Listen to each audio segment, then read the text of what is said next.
Well, listeners, this is Mike, and as we are recording episode 81, is it? We're 81? That's right. Okay, episode 81 of the Adult Music Podcast. We are staring down the wind tunnel of an oncoming typhoon, which is scheduled to hit tomorrow, probably when you're listening to this episode, in fact. Yeah, that's right. It's a big one. What are they calling it? Nanmadol? Is that the name? Is the name they gave to it. Although they don't use the names in Japan. So in Japan, they just give them numbers. Who gave it that name, then? Well, I believe other Asian and Pacific countries use the name. And sometimes you'll see it in the English press in Japan. But in Japan, in the Japanese news, the typhoons just get a number. And this is number 14. Of the year? Of the year. 14 in the Pacific Ocean, in other words. Yeah.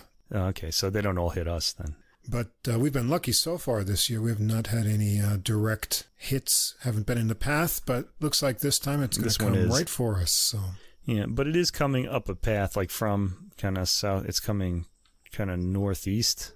It's coming from the southwest, and that usually, by the time it reaches us, it's often hopefully weakened a bit. So we should be okay. A lot of the previous ones went more toward directly to China or to the Korean Peninsula, but once fall comes, they sort of get that hook.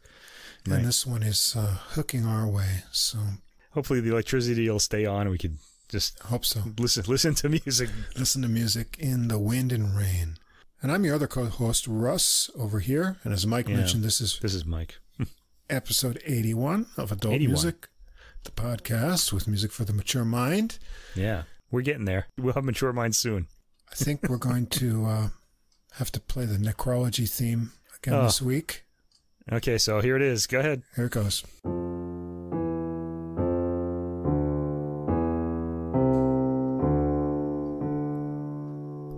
All right.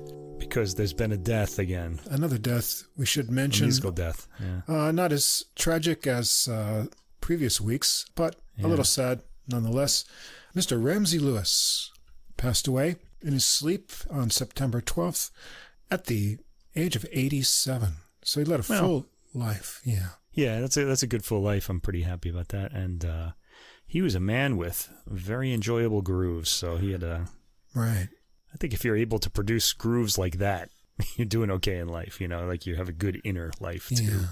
So he was a native of Chicago, born in 1935, and he was famous for the Ramsey Lewis Trio, and he became kind of a pop sensation with his upbeat, groovy jazz style. 1965, they had the big hit, The In Crowd.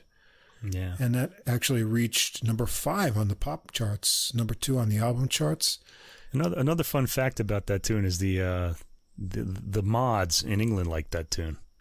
Back in the day. It was like really one of their kind of signature tunes.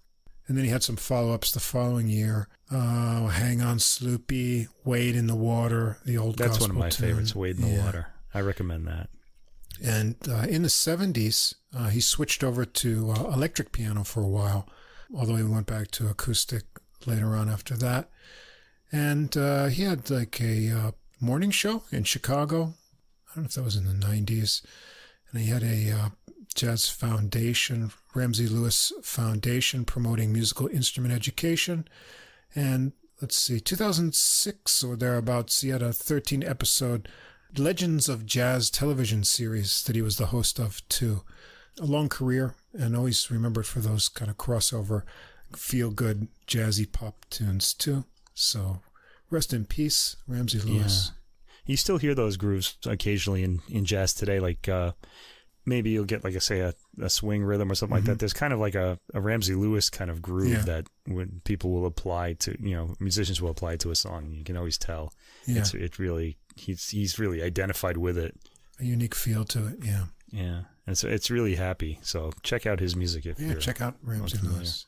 If you're listening to this podcast, I assume you would know it. You probably know who he is, yeah.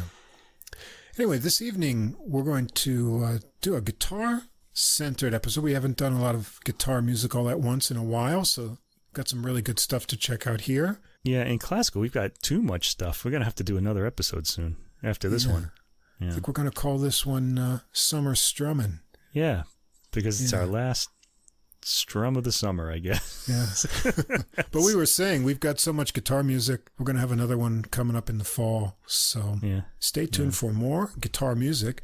Before we get into that, I want to remind everyone that in our episode description, you can find links for Spotify and Apple Music for all the recordings we'll talk about. Also at the top of the description, there's a link to the full episode playlist where you can get all the music in one place on Deezer, our preferred streaming platform. You can also follow the podcast there. Just look us up, Adult Music Podcast. Now, if you don't see the full description on whatever app or platform you're listening to us on now, or the links aren't active and clickable, come over to our host site, Podbean, podbean.com. Look us up, Adult Music Podcast. Everything's easy to follow there. If you enjoyed the podcast, please do follow or subscribe on your preferred app or platform. Take a moment, give us a ranking or write a review. That helps us get listed in the browsing category recommendations.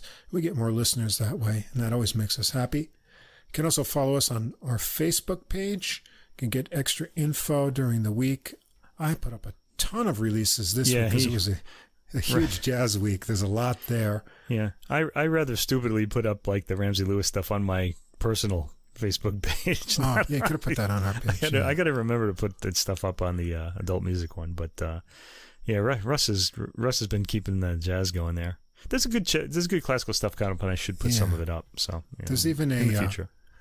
An acoustic guitar and clarinet version of Jimi Hendrix's Little Wing. I put up. Check that out. It's pretty neat. Along with some sax releases, some other stuff. A new Barry sax one that came out. I think I put that up there today. So we'll maybe be getting to those in an episode. But if you want to find maybe stuff that's hard to know about, check the Facebook page every day with my morning coffee early. I'm checking out those new lists, and I put the ones I think are most interesting right up there so you can get them as they come out. Maybe I got to check some of that out, too. Yeah. I check the classical list only once a week, really, but, You can also leave a message or comment on our Facebook page there. And otherwise, if you want to get in contact directly, any comments or questions, we'd be happy to hear from you. Just drop us an email at adultmusicpodcast, all one word, @gmail.com. We'd love to hear from you. Yeah, write to us. We don't hear from enough people. Yeah. Yeah, we often hear from the musicians, though. That's kind of cool because they seem to listen, and they usually have good comments. That's got good feedback so far. Yeah, good feedback, yeah. Oh, we did hear from Daniel this week, too. Oh, okay. Daniel Bernardson. Another Wranitzky recording. One that's been shelved for a while is going to make the daylight, so that'll be something to look forward to, too. Yeah, we both did a search for it on the internet and haven't come up with it yet. It doesn't seem to be... Not out yet. He's in the know, though, because he kind of hears from, being a Wranitzky scholar, he hears about what's up. But apparently they recorded this even before the Wranitzky project. They have one other Wranitzky recording, that's CPO, with a different conductor. Goes back to 2006 or so. So this was after that. But hopefully this one will make it out this fall, and we'll have another one to check out. More symphonies from Wranitzky. Always look forward to that. That could be cool. Yeah. All right, so this week we're on basically plucked instruments, the guitar. The guitar, strum, plucked, fretted, that sort of thing. And we're going to start out with my favorite classical album of the week. I'm just leading off with it since it's in the Baroque era. An album called Plucked Bach, and by Alon Sariel. He's an Israeli. How can we call him? Guitarist, lutenist, man of all plucked instruments, I guess. Lutenist sounds almost like a food description, doesn't it? Yeah, maybe. He's born in 1986, so he's a pretty young guy. Well, I don't know, is he? Yeah, I guess he is. He's in his 30s then, right? He's 86. Still young compared to us. Yeah, okay. Because I look at the years now and I think, we're born in the 60s, so we're in our 50s now. Anyway, so I don't know. Anyway, this is on the Pentatone label. All right, let me tell you a little bit about Mr. Sariel first. He plays numerous plucked string instruments on this album. And when we talk about these individual tracks, I will indicate the instrument you're hearing, so you could go to the link that we provide in our, with the podcast. You could hear the the music, and you'll know what you're listening to here. Although I think you said some of them actually have a list of what he's actually playing. Yeah, it's on the Deezer has it, and you can also look at it on the Amazon.com listing for the album. It has all the instruments. So it's readily available. Yeah. Now the album cover, you could see him fondly looking at his instrument collection. He kind of reminds me of me looking at my CD collection. Really, the one mandolin there is so small. It looks like a half of an eggplant. Right, yeah, there's one. I actually know which one it is too. I think that's the Cremonese one. Isn't that a kind of sauce? My eggplant it doubles as a sauce. Cremonese you like sauce on it.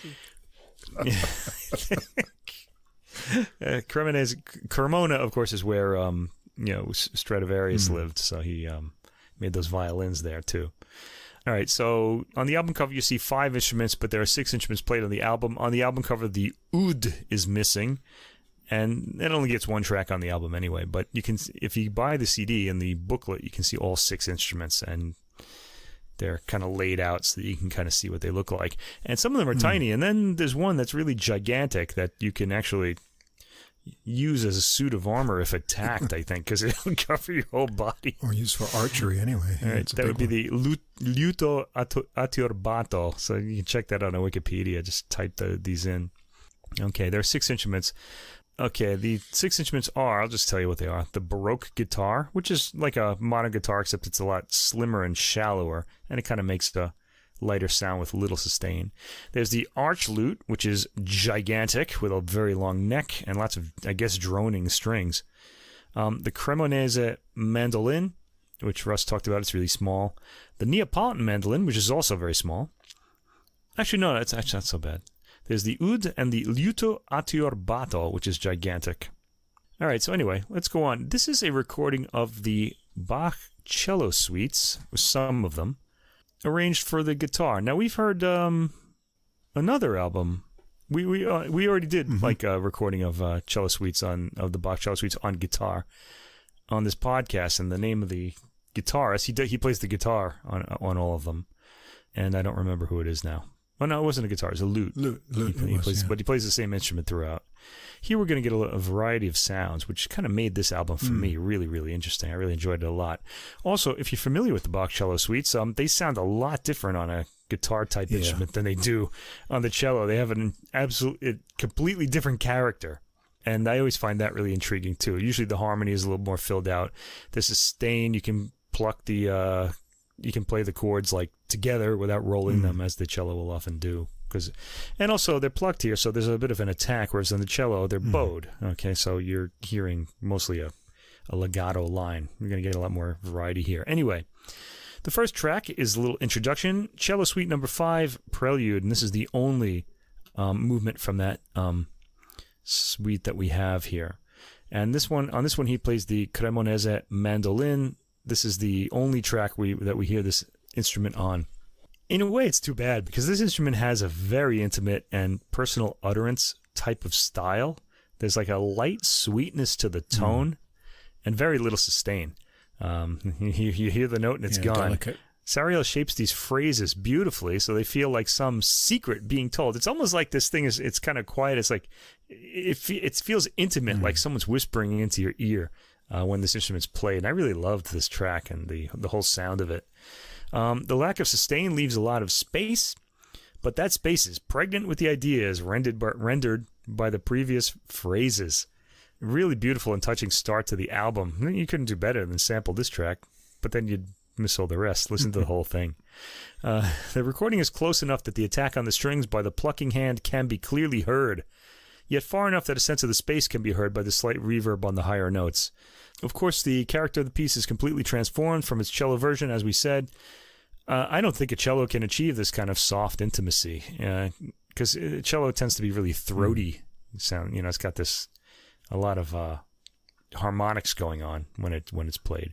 This sounds completely new. So right away I was really intrigued. Okay, tracks 2 through 7, we get the entirety of Cello Suite Number 1.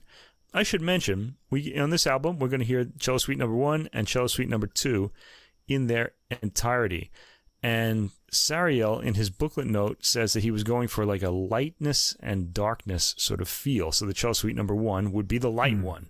And cello suite number 2 has a darker feel to it, and he'll use a bigger instrument. Although on this one, on cello suite number 1 here, BWV 1007, he uses the arch lute, which is a very big instrument. Okay, so this is the light.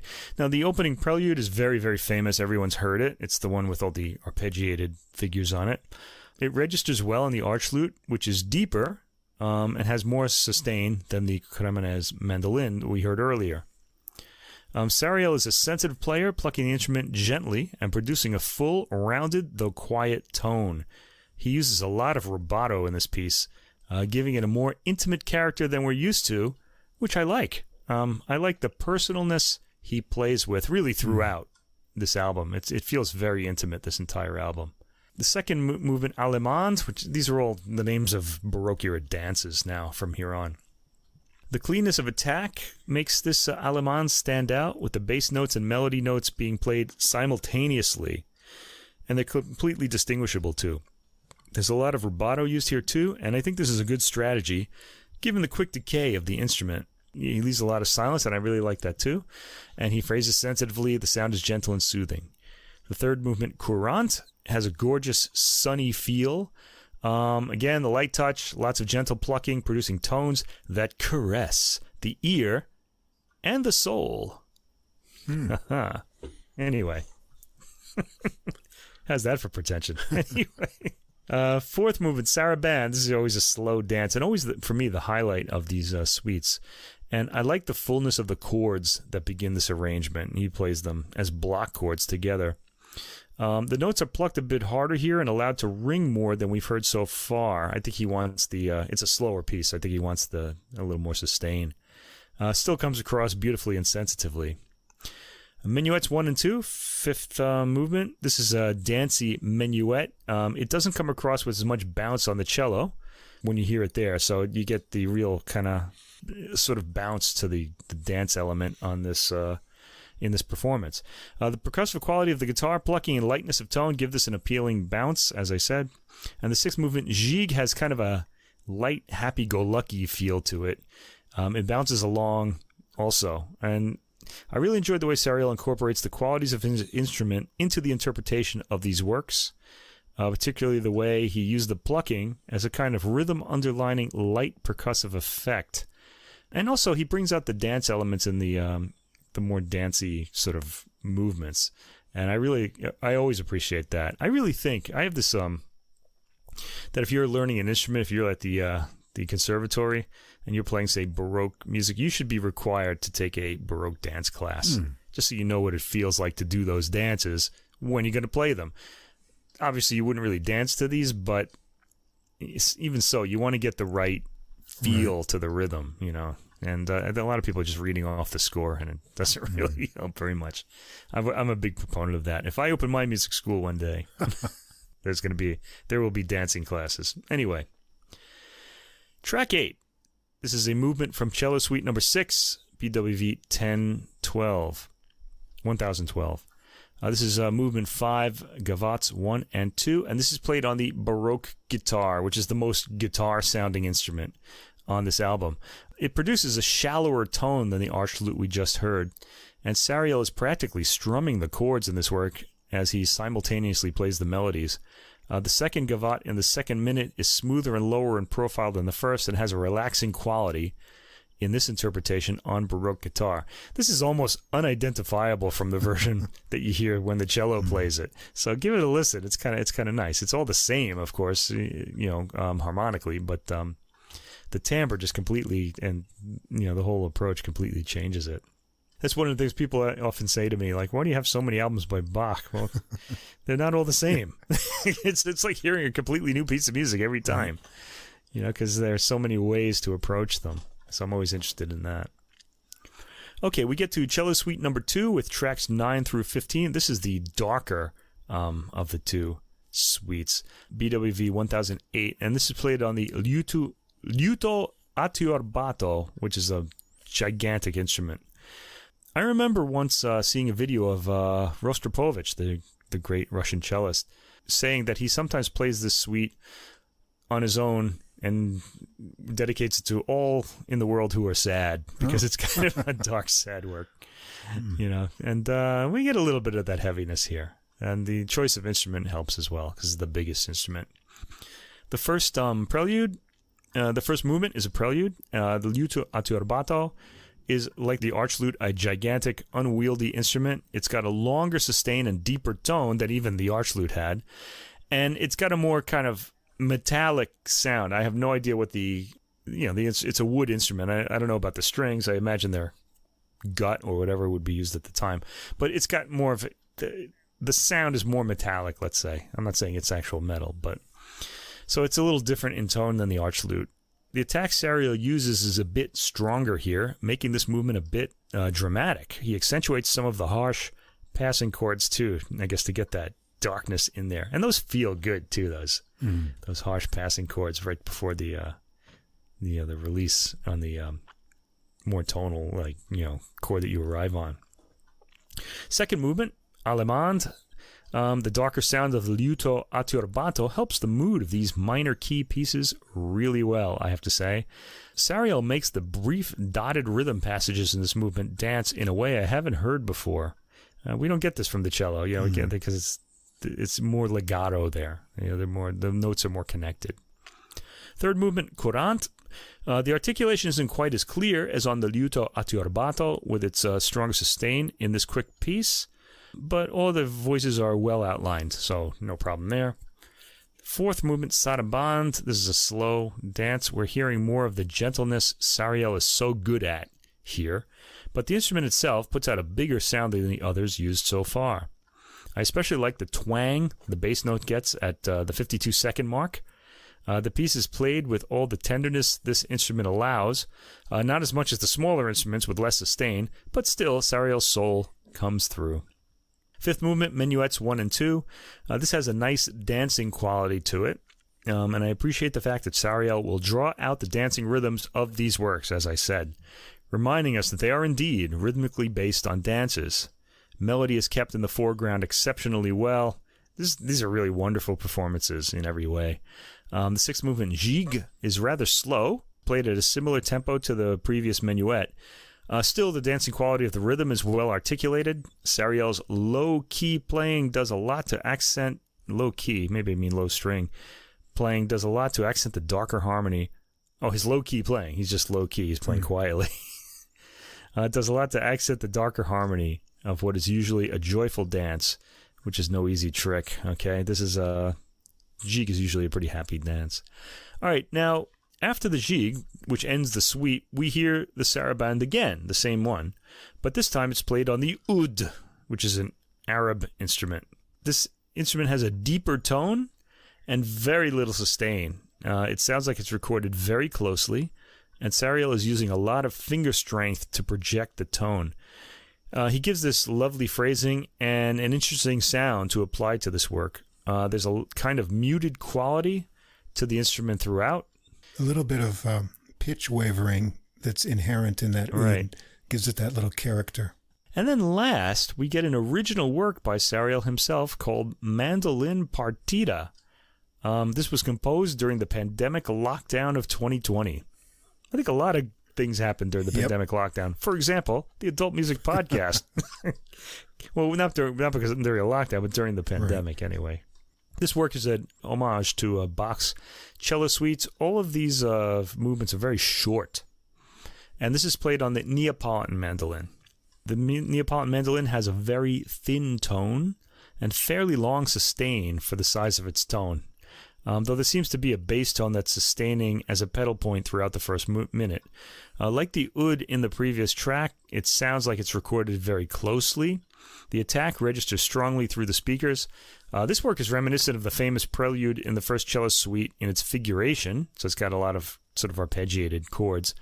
But it takes a detour as it goes. It gets more contemplative with pauses breaking up the phrases. The second movement, Allemande, brief. They're all brief. There's 1 minute and 42 seconds. Takes the shape of the Bachian Allemande. It's appealing. Over pretty quickly. Third movement, courante.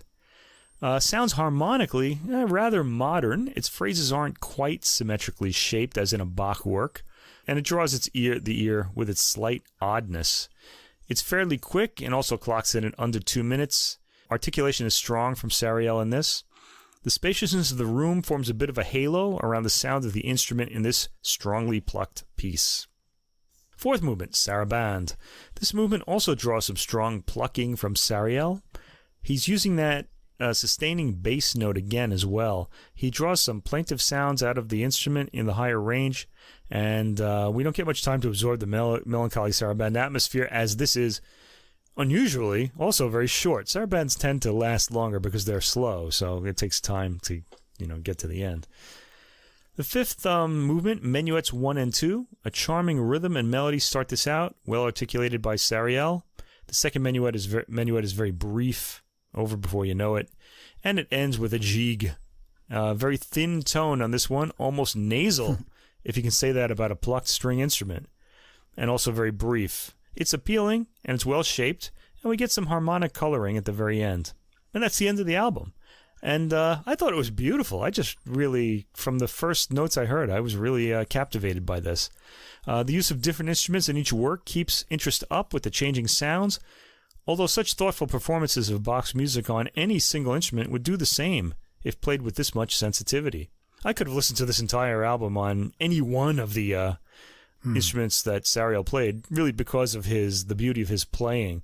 This is a pretty quiet album. You'll want to keep the volume fairly low to get the right mood. Okay, it's not quietly recorded, but it's quiet. I wouldn't want to turn up the volume too loud on this. With its gentle tones and whispered lines, the album is perfect for late night listening and highly recommended by me. Yeah, I like this one a lot too. Overall, his style of playing is really chilled out and relaxed. Yeah. It just gives you, the sense that he knows the music well and he's enjoying it in an unhurried way. Even on the faster passages, he just sounds very relaxed, which makes it really nice for evening listening, like you said. This is not something, normally I think, Bach and Plucked, this is like a good Baroque morning charge up. No, this is the opposite. This is a chill out one at night. So you get this really nice, charm of all these different tones of the instrument. They're really fun to hear the differences and then even compare the one piece we get on the oud too. And then the sound quality of the recording is interesting too. Everything is very closely mic'd. So you're going to hear the articulation and the tones of each instrument very clearly. However, there's a really huge room reverb to it, which helps out the, lack of sustain on the instruments. So the tones linger in that space. But because the mic is in the optimal position, that sort of room sound doesn't obscure the beauty of the sound of the instruments. So I found myself drawn in and entertained, relaxed, and interested to hear these familiar pieces in a whole new sort of tonal atmosphere approach to the playing. Yeah, just completely enjoyable. Yeah, and since we both mentioned the sound quality, he really does seem to really have found the perfect mic placement and the perfect space for this album. So I guess I'm going to have to give the engineer a call out. First of all, the recording producer is Alon Sariel himself. Oh, and recording, editing, and mastering engineer is Stefan Flock. I hope that's an O, not an A. Anyway, Stefan Flock, and I just checked that out. Yeah, it is Stefan Flock. All right, so good work on that. On this highly recommended album. You can never go wrong with Bach's music. Really, it's just so it puts you in such a good place. And this has this nice, quiet, late night atmosphere. You can imagine yourself in one of those movies. With somebody like kind of cooling you off by waving an ostrich feather really slowly, while you're in your chair, Okay, on to the second classical guitar recording of this week, and this is a new discovery for me. Ferdinando Carulli. He was born in Naples in 1770, died in Paris in 1841, and this album is called Carulli Rediscovered. The guitarist is Marcello Fantoni, and what a fantastic guitarist he is. We'll get to that soon. The guitar he's playing, they even give you this, the René François Lacote from 1820. I don't know if it's I guess it's an original. And this is on the Dynamic label. Unless it's like in Italian, it would be Dynamic. I don't know, but they spell it with a Y. It's Dynamic. There you go. Okay, so the booklet note gives us a little bit of a heads up as to what we're going to hear. There was a Nueva Era CD made of Carulli's music from 30 years ago, saying that Carulli wrote for the guitar as a solo instrument with orchestra, as a duo instrument with another guitar, and as part of chamber, multiple types of chamber ensembles. But his works for a solo guitar are neglected. And I think, I shouldn't say this right away, but I think you're going to hear why. They have a lot of repeating patterns in them, so they're not going to be terribly interesting as concert material. But we have an excellent guitarist playing them, and that's going to help a lot with these. He puts the best. Fantoni makes the best possible case for these works. Anyway, the booklet continues. They may have repeating patterns, but there are some interesting surprises in them. Guitarists often know him for his guitar method, Opus 27 from 1910. It was published in 1910 later on, or 18. No, sorry, that's a typo. 1810. Jeez, what am I doing? Which many guitarists study from. Research into his works began in the second half of the 20th century, as did. This is why we have this. When we were kids, it was all what? It was Bach, Mozart, Beethoven, Brahms, Vivaldi, and a few other guys maybe in the 20th century. And that was it, really. And then we've just unearthed all these other composers since then. The whole academic research machine that has come out with all this really great stuff. And classical music, people are missing out. Classical music really is... there's just a wealth of material now that's just unfamiliar to a lot of people, and it's just fantastic. This is really what got me into it, is the new research that went on. I think I would have gotten bored with hearing only Beethoven like by now, but now he's always cast in a new light by what was going on around him. Yeah, another thing I remember from when I was a kid is you'd hear like the Four Seasons, and there'd be these giant orchestras, this Mahler-sized orchestra playing the Four Seasons. It was really slow. Yeah. It was like watching like a brontosaurus lumber across the landscape. But then they, when the period instruments sort of research came out, and they started trying to ensembles started to try to play these works with as they got fleeter and lighter and even a little discordant at times too, and it was all really appealing. It was kind of exciting, I remember. And these days, that's really all we hear. So let's talk about this album. The first three works are called Trois Divertissements à l'Espagnol, Opus 209, and okay, fantastic guitar playing, but I don't know, maybe these. I guess this is a good introduction to the program, but these works weren't terribly interesting, really. It's got a lively rhythm, the first divertissement. A divertissement, incidentally, means that it's a diversion, a light work, something that's going to just make you happy. It's got no real philosophical content in it. This starts out with a lively rhythm, and Fantoni gives us a fantastic bounce. The bright sound his instrument gets on top of it provides a sunny atmosphere. So, he's setting a great mood right away. He also has a lot of variations of tone he's capable of, and that's really what makes this album interesting. There are a lot of sections that repeat, but Fantoni makes sure they sound a little different each time we hear them, either by changing his sound or varying the attack or drawing out the accompanying voices. There's a gorgeous harmonic surprise at 1 minute and 50 seconds. Although as the album goes on, it won't be much of a surprise. He likes this trick a lot. You got to keep in mind, too, we're not supposed to be listening to a composer's life works like in order like this. You would just be hearing one or two of them back in the day. I got the impression from this, you're listening to a guitarist, a sort of someone who would write a method for guitar rather than listening to like a contemporary of Bach or something, because he's going to bring out like all the different techniques. In some ways, these are very etude-like, because all of the things you would need to practice to become a virtuoso of classical guitar show up in these compositions. You've got the harmonics coming out, various, finger patterns and things. They in some ways reflect studies.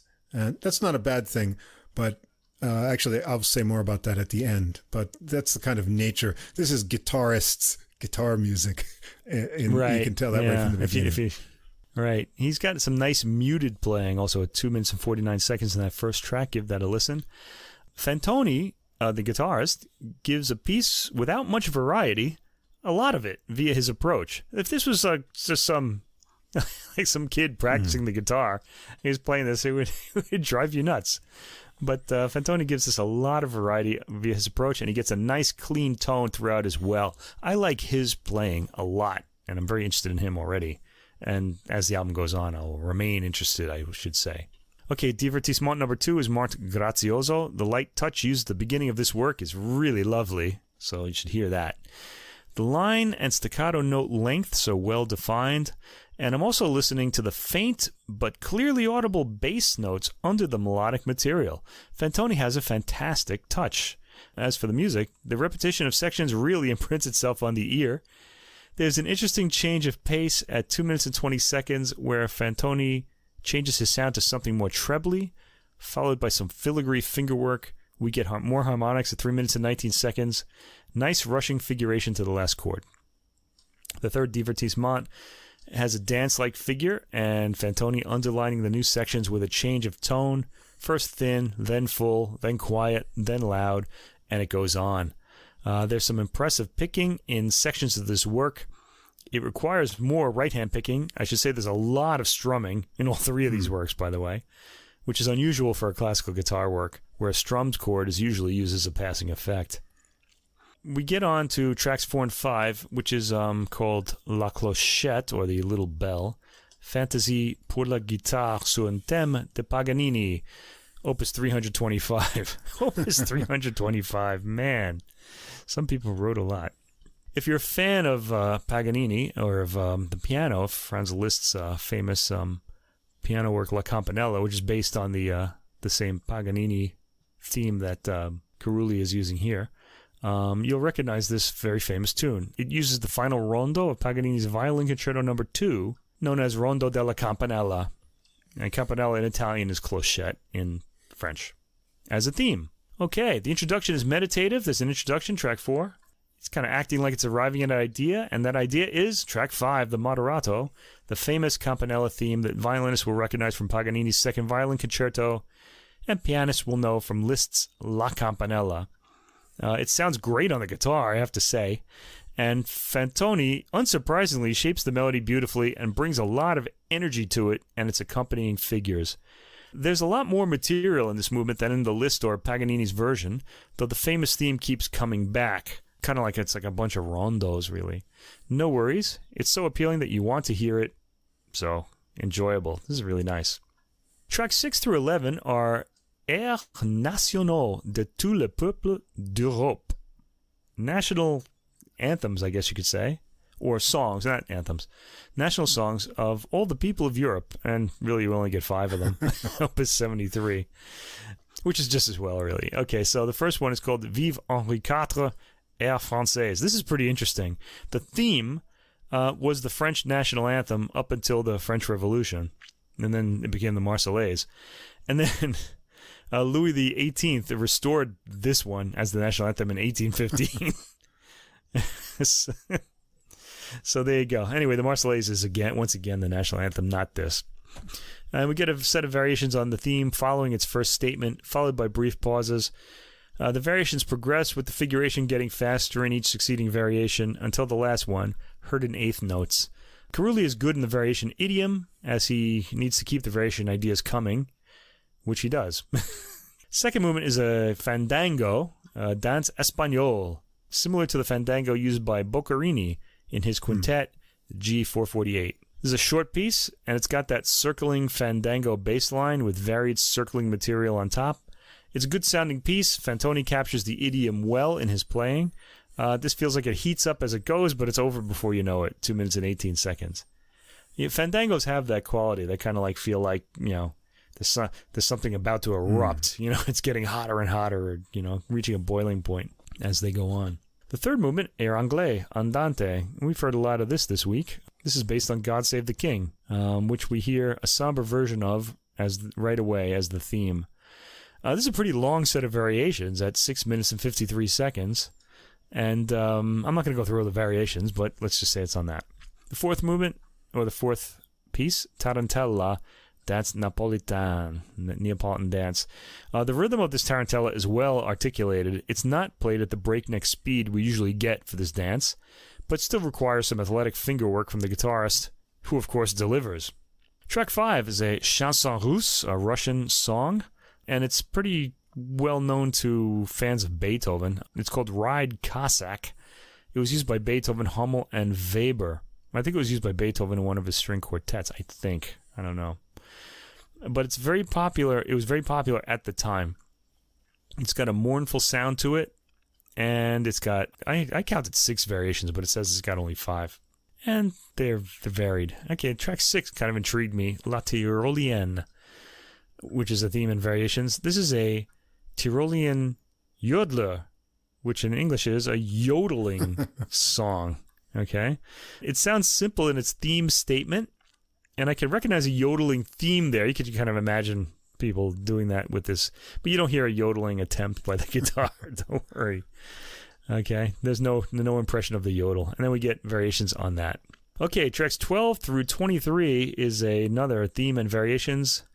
Sur l'air de la Molinara. Okay, so that theme, La Molinara, is the very famous Nel cor più non mi sento by Paisiello. If you know anybody who's an opera singer, they probably had to sing this song as part of their training.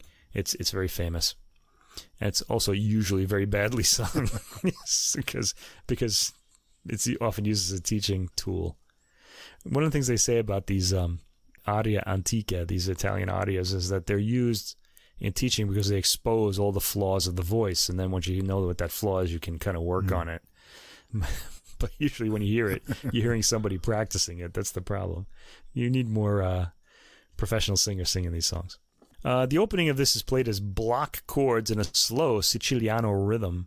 There are rising and falling harmonics. It sets the atmosphere pretty well. It's pretty long, too, at 2 minutes 34 seconds.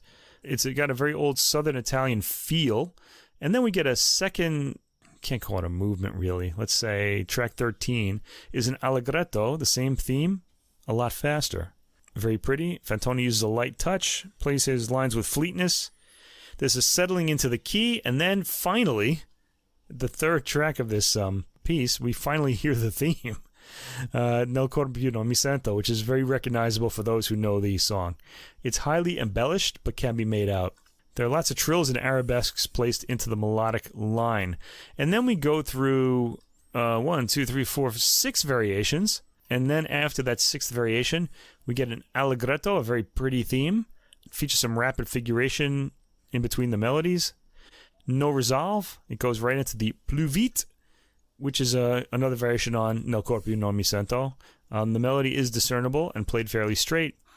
And then we hear in the last track, Nel cor again, played fairly straight and slowly with a Siciliano rhythm. So I think the Siciliano rhythm and the piece have all come together at the end.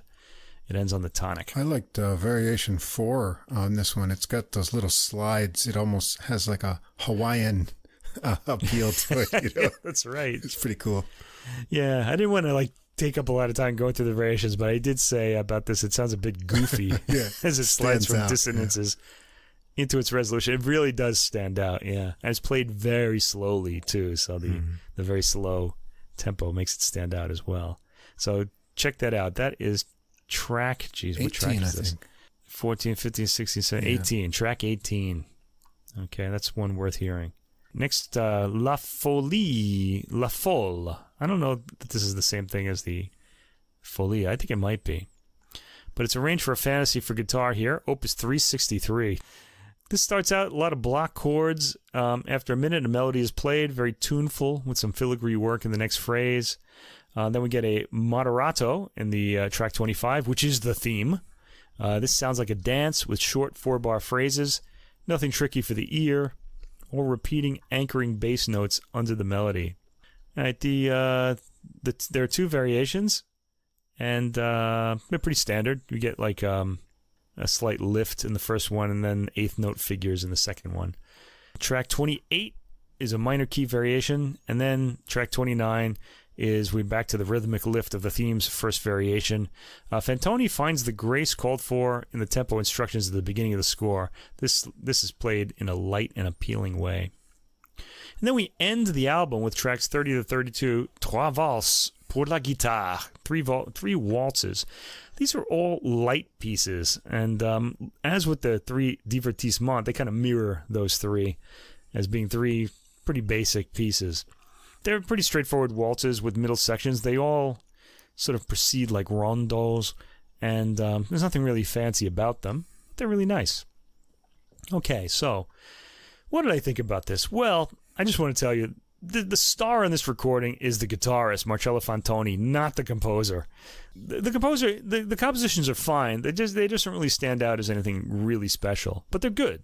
And there's some really nice little details in some of them. Fantoni has a crisp, clean sound and can vary that sound in innumerable creative ways. He was a joy to listen to all the way through, really.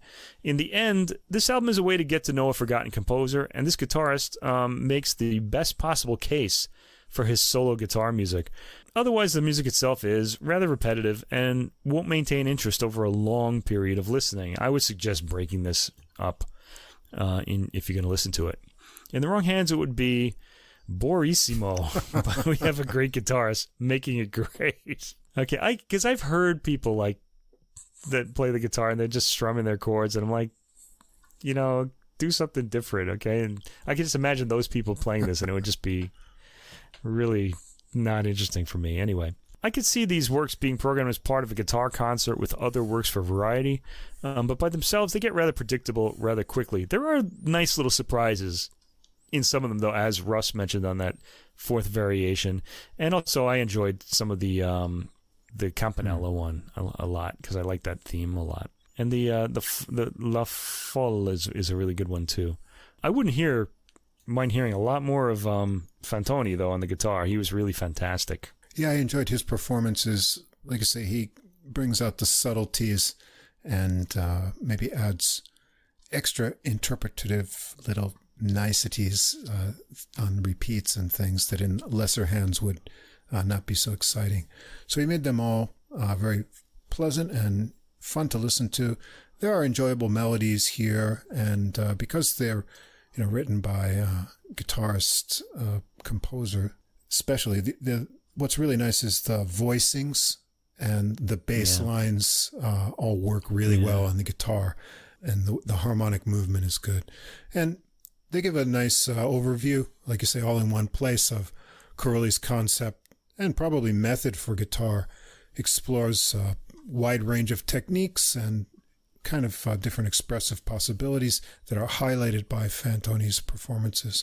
Now, inside of these, there's a range of difficulty, from more simple melodic things up to very technically challenging variations and things. So I think they would be good pieces to work on for aspiring classical guitarists. I was thinking I might like to get these, and next time I pull out my classical guitar, add them as something to aspire to in the future. Some of them would obviously be too hard for me, but some of the other ones I liked listening to the lines of movement, especially with the bass line. Right. And so I think they would be good for working on technique. And as you said, they could be interesting to hear in a performance mixed with other types of numbers. So it's probably a good documentation of this music to have.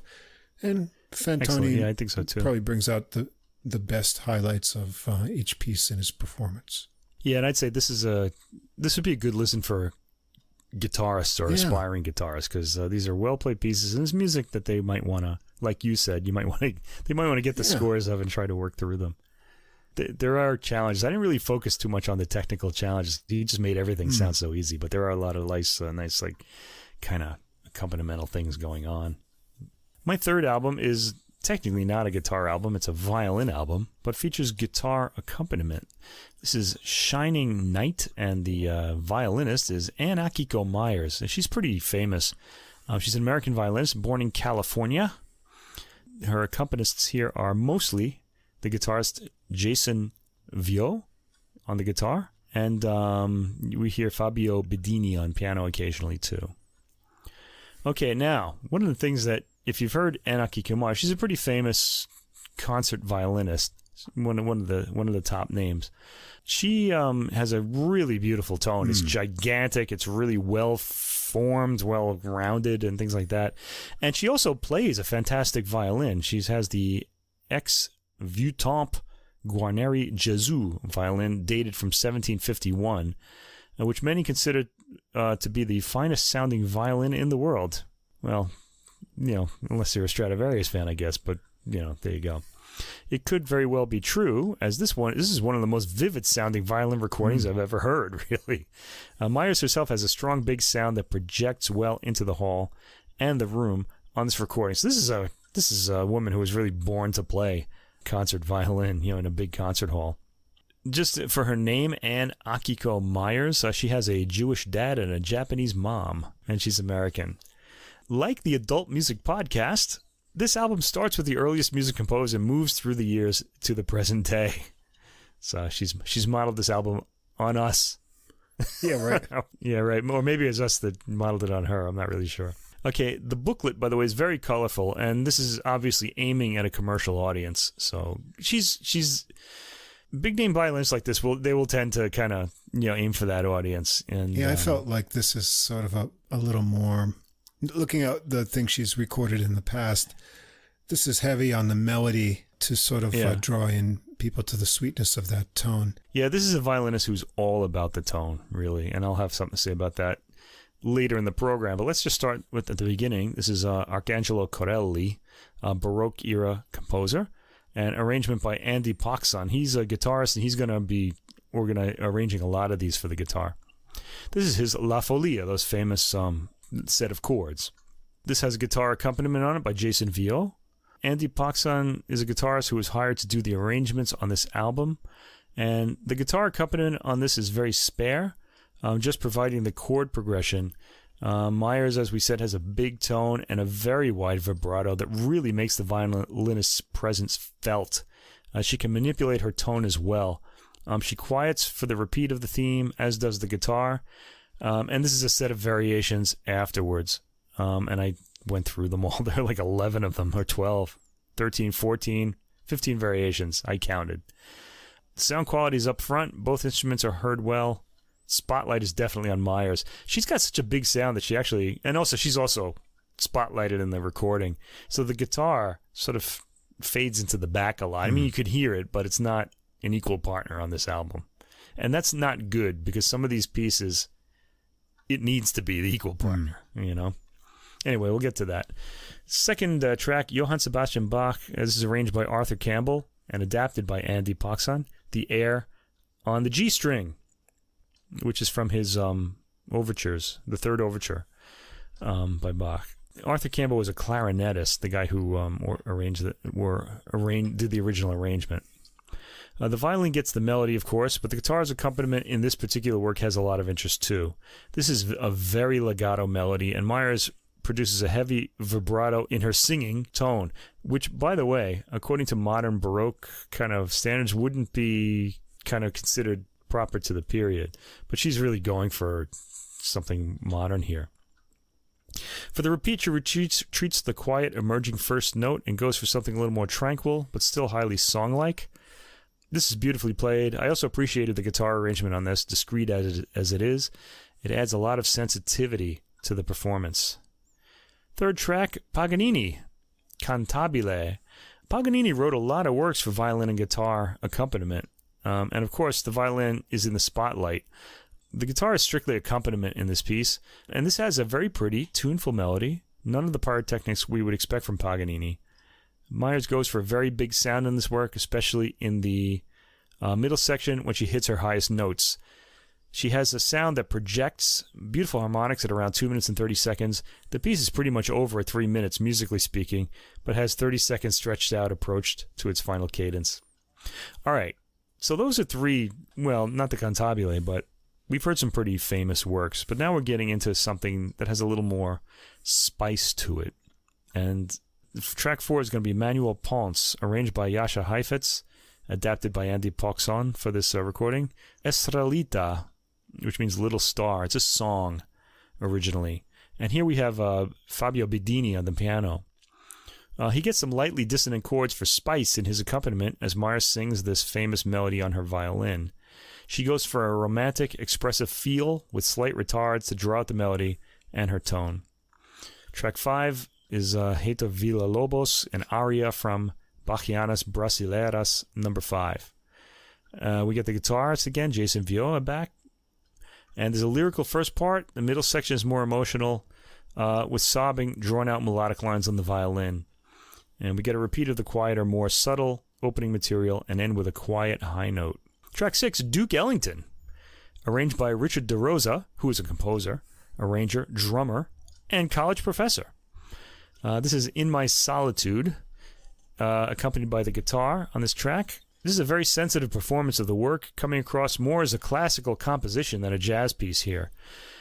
It sounds right in the classical song idiom in this arrangement and performance. No real attempt is made to give this a jazzy feel, which in this case is probably just as well. I don't know that would have gone well. And the reason I think that is because of the next work. This is Astor Piazzolla's Histoire du Tango, the history of the tango. It's a 4-movement work, and we've heard this, I think, twice this year already. I think this is the 3rd time. You remember that it kind of goes through 4 movements, the history of the tango. First of all, Bordel, 1900, so in a how would I say? Where the ladies of the night hang out in the 1900s. I just want to say, before I go into this, I said here, people are amazed at how I can name a classical work that's playing in a supermarket or a coffee shop. You know, they ask me, like, how do you know what this is? But the thing is, if you've been listening to this music all your life, you kind of repeatedly, you get to know it.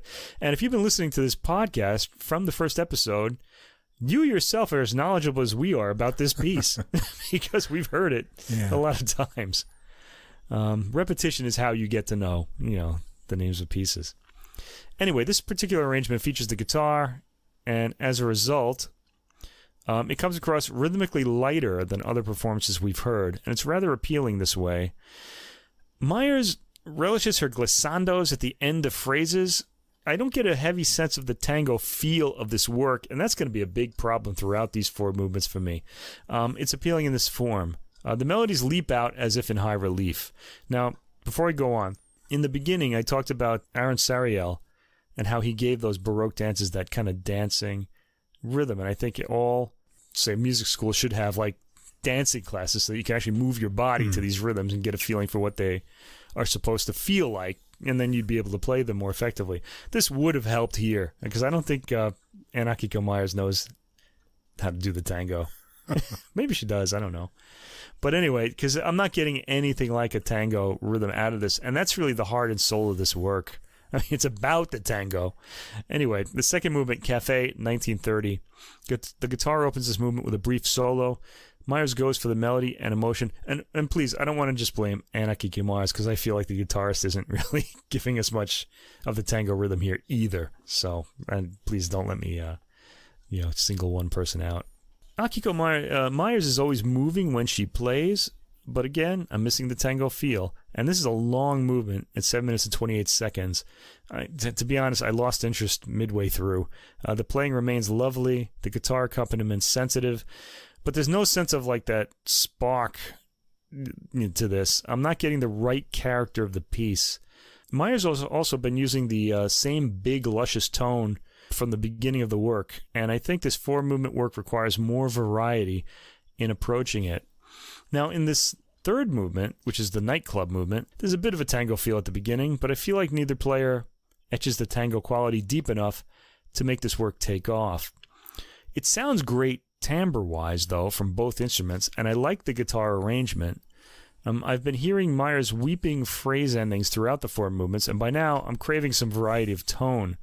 And we actually do get that with her dry, harsh scraping at 2 minutes and 45 seconds. But this is the kind of thing where, I mean, she's asked to do this in the score, but sometimes when you ask, like, say, a professional violinist who's just been told to make a beautiful tone all their life, they almost feel like they're misbehaving when they do this like harsh sound, and I'm getting that feeling from the way she's playing this. Like she feels like she's not supposed to be doing it. It's just a sense I'm getting just from the way it comes in and things like that. Okay, we go back to the opening theme, which has some tango movement to it again. We get a quiet interlude, and then back to a more tango-like rhythm to the end. Meyers has roughened her tone up for the ending material. And then we get the last movement, Concert d'aujourd'hui, This movement is rather brief and lively, and again, not getting the right shape or the right rhythmic feel to this. Meyers almost can't help but play in a curving legato fashion or to shape her melodies to get the contours of a tango rhythm. It's okay, though. All right, track 11, Hugo Peretti, Luigi Creatore, George David Weiss. Ever heard of them? Well, you've heard their song, Can't Help Falling in Love, sung by Elvis Presley. This is arranged by Andy Poxon. By the way, I wonder if listeners know that this song was inspired by a popular French love song called Plaisir d'amour, composed in 1784 by Jean-Paul Egide Martini. Can you imagine Elvis in a powdered wig? Like a river flows. Oh. Wow. Get that image out of your head, listener. Anyway, guitar accompaniment here, sensitively played with some attractive harmonics thrown in. Meyers' big tone saturates the melody, which he plays in her lower frequencies. It's touching. It's a touching performance. After the bridge, she's in a higher register. This comes across like a classical work from long ago, closer to probably the Martini piece, I would bet. But it doesn't sound particularly classical era-like. It's a nice little bonbon for the album. Track 12, Leo Brouwer. We're getting the present day now. The last three composers are all living. Leo Brouwer is very old now, though. This piece is Laude al Arbol Gigante, Laud to the Giant Sequoia Tree, composed in 2020. And it was commissioned for this album. I like the opening where the violin blends in with the guitar, elongating one of the notes in his chord. This is a pretty harsh-sounding work at parts, which Meyers' tone nevertheless manages to prettify. It's very stop and start, going from section to brief contrasting section. Okay, next we get two works by Morten Lauritzen, born in 1943. The first one is called Dirait on, we would say. This and the next piece were originally choral works. This one comes from a cycle called Les Chansons de Rose, the Songs of Roses, with texts drawn from Rainer Maria Rilke's 1926 collection of 27 poems, Les Roses. This is a pretty tranquil work, full of light regret. It features piano accompaniment, only the second track on the album to do so. He's mostly in a harmony-providing accompanying role. There are some nice chords in this, and it's a comfortable work, beautifully played, of course, by Meyers, who sensitively shapes the melody. This rather touched me, and I'd like to hear the choral version. Track 14, Morten Lauritzen, Sure on This Shining Night. This is originally a choral work on a James Agee poem, and this was also set as a song by Samuel Barber, so if you recognize the song, the title, that might be why. And it's also touchingly set here. I want to hear more of Lauritsen's music, actually, after the sensitivity of these two settings. And I'd also like to hear this in its choral form. Meyers seems to have a good feeling for Lauritsen's melodies, when to play out, when to hold back. The tranquil conclusion is very satisfying as an ending to this album. All right, so this is kind of an album with a few hits and kind of I felt like the Astor Piazzolla piece was a big miss, as was the Ellington, which was fine, but it didn't really feel like I think about when I hear that piece, really. The notes call this album a musical embrace for all who need it. And I kind of feel about this album. Last week we talked about Ana de la Vega's French flute album. It's all really beautiful, or almost all of it is really beautiful, but feels more like a showcase for the violinist and her impressive singing tone than anything else. There are a lot of hits on it, but she does take some chances, and some of the chances don't really work out. All right, my problem with this program is that a lot of these tracks are arranged from songs, and though the melodies are lovely, when I hear a song, I want to hear the words, because I feel like the words add meaning to to what you're hearing. Okay, the music is merely pretty without the words, and because the words add depth to me. Meyers' violin tone is world class. There's no doubt about that. But it's the main reason you'd like this album. And if you're not really interested in the violin tone, there's not much else to latch on to. It was a bit too much of the same thing for one sitting for me. That said, this album is trying to reach a mass audience, and it's got a lot of the qualities to help it do that. While exposing the audience to some new music, which I always applaud. I also really love the two Morten Lauritzen works at the end. It's always desirable to find a new audience. So for me, this album was kind of hit and miss. Okay, I wasn't terribly interested in it, but I don't want to turn people off of it, there might be people out there who are big fans of hers and will want to hear it and will enjoy it. Yeah, she, no doubt about it, has one of the most lovely violin tones you'll ever hear. Depending on the player, sometimes I just can't handle too much violin. It's too much. You're not a big fan of the violin, I know. That said, yeah, her tone is gorgeous. Can make almost anything sound good. Maybe too good in some cases. Yeah. That's part of the problem with the Piazzolla especially. I thought it just sounded too good. It shouldn't be. It should be kind of dirty. There's something kind of like old jazz. It should have that kind of, Yeah, so I think this is more of a commercial release. It's designed to highlight the beauty of her tone with familiar melodies.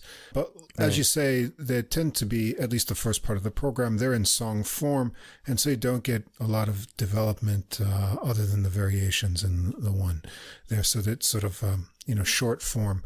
The Piazzolla, as you say, sounds a bit too pretty and maybe not with enough rhythmic intensity that you want, from something. It doesn't have that low down kind of like, I'm in a... Yeah.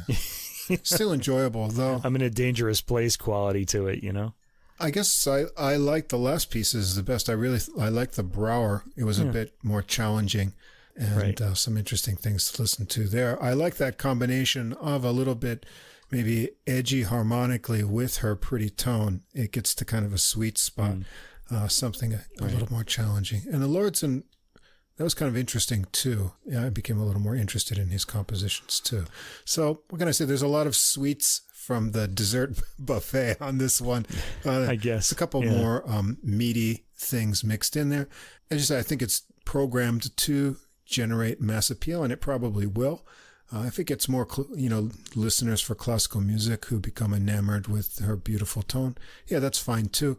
I want to hear her, in a different context, and maybe I'll go back and listen to some of her other recordings, with more complete works and things on them. She'd be great in the big concertos. She's just got a great tone for that, I imagine you can hear this in the classical coffee shop or something, and, people will, who's playing that? That sounds lovely, kind of thing. Yeah. So I have to say, I don't have any of her. Actually, I do have maybe one or two of her recordings in my collection.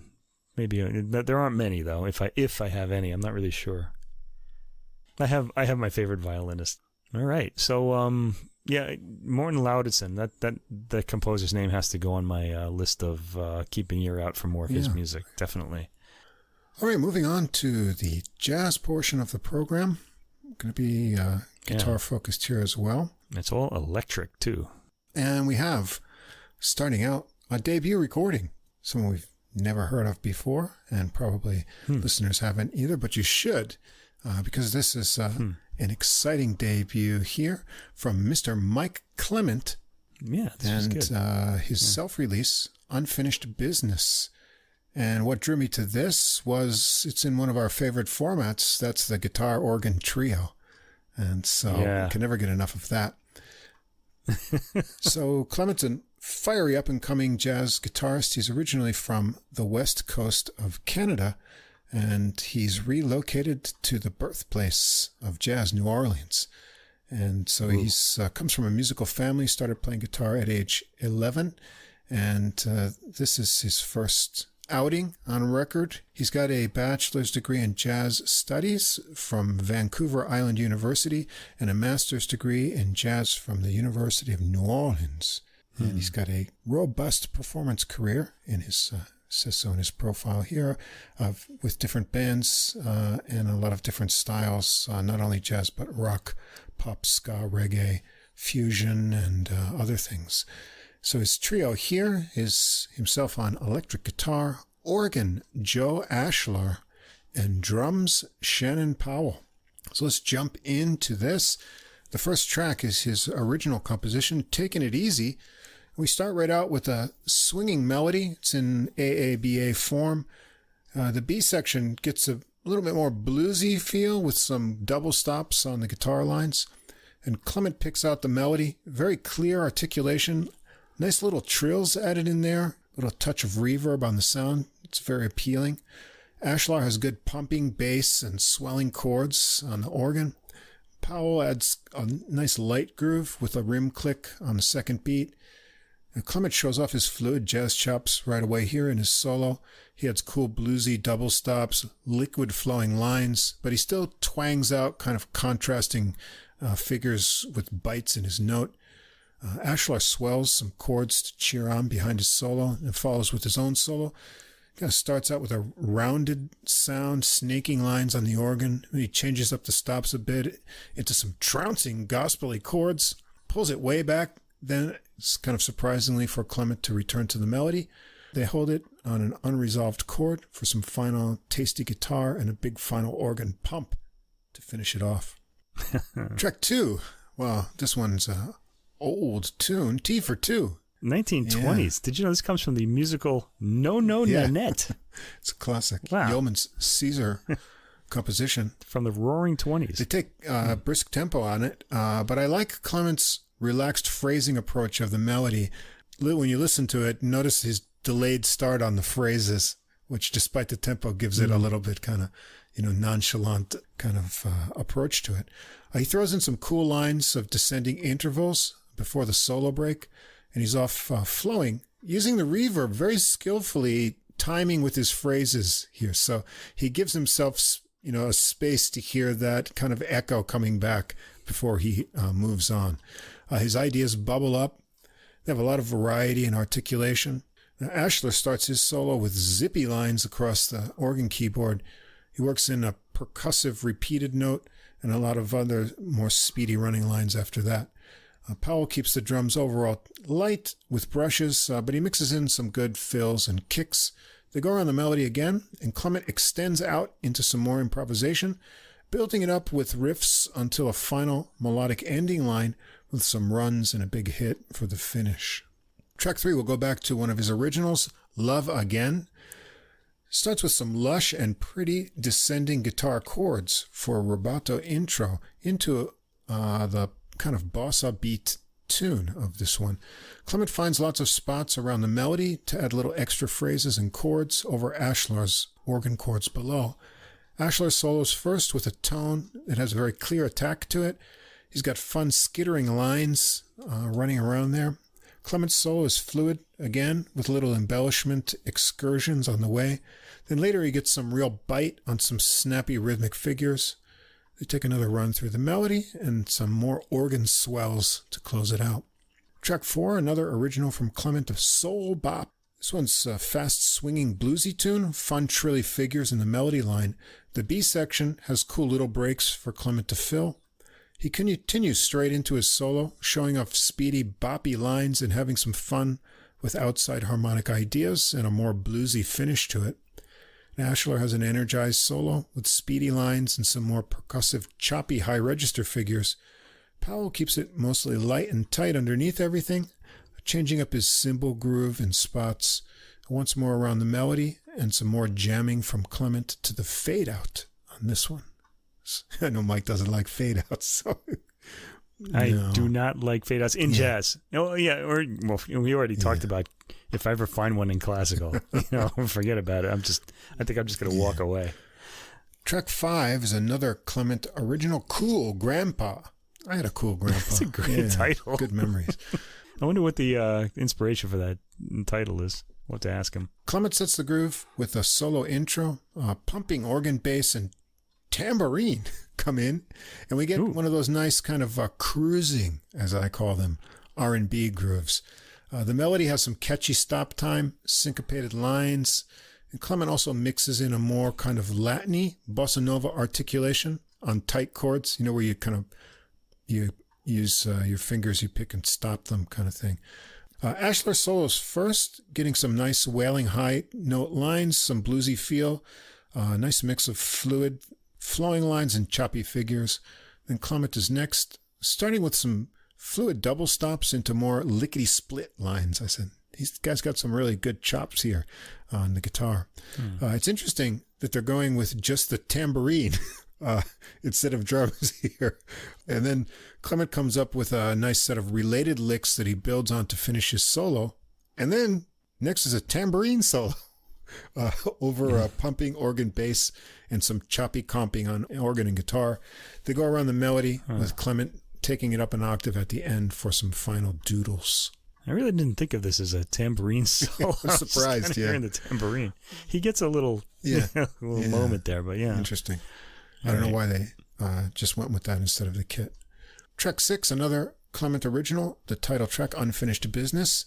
And speaking of doodling, this one has a cool doodling melody that Clement picks out while skillfully joining in the organ chord hits underneath over the hi-hat and tom fills from Powell. It's off to a driving swing for his solo, has cool blues lines and phrases that keep pushing it ahead. Powell's more aggressive here, kicking things up to feed him along in the solo. Ashlar has a bouncy solo on this one, and the organ sounds great here. Once more through the melody and a little fun with a diminished chord at the end. Track 7, we've got a standard, After You've Gone. Super fluid playing by Clement here on this melody with nice solo breaks. Powell keeps the brisk tempo nice and tight, and Ashlar has tasty chord hits. Clement really burns through his solo here, and Ashlar's speedy too, mixing it up with some rhythmic stuttering figures on the way. Clement trades 4s with Powell going around the melody before a final round to close it out, including a nice strain of double stops here. Track 8, another Clement original, Emperor Cusco. This one's got a drum intro with a nice bass thud, bass drum that is, and a ride cymbal. It sets up another cruising groove. The tune has a dreamy melody that Clement floats nicely. Ashlar solos first. I like the shorter phrases that he sets things up with into longer lines. Clement keeps the easy mood with his solo over Powell's ringing cymbal, focusing on sharply articulated figures with melodic intent. Powell takes a solo mainly on the toms as the organ gets quiet beneath. Then Clement breezes back in with the melody to an easy finish, and after the final drum thud, someone says, "Wow, I liked that." Yeah, I actually wrote that down too. Maybe it was Powell, yeah. We're going to finish up with this tune, Austin Berger's "How Come You Do Me Like You Do?" That age-old question. Yeah. So this one's bluesy, little stop time spots in the melody. Clement shows off his articulation and phrasing, picking this one out. He has some great chords and double stop figures into his solo. It's all real tasty stuff. Ashlar comes out of dark low tones into some high ringing notes and percussive ideas. He has some speedy play over the stop time and really cranks and swells it to a bluesy climax. They bring it down softly for Clement to start another tasty melody run, milking out the last chord to the end of the recording.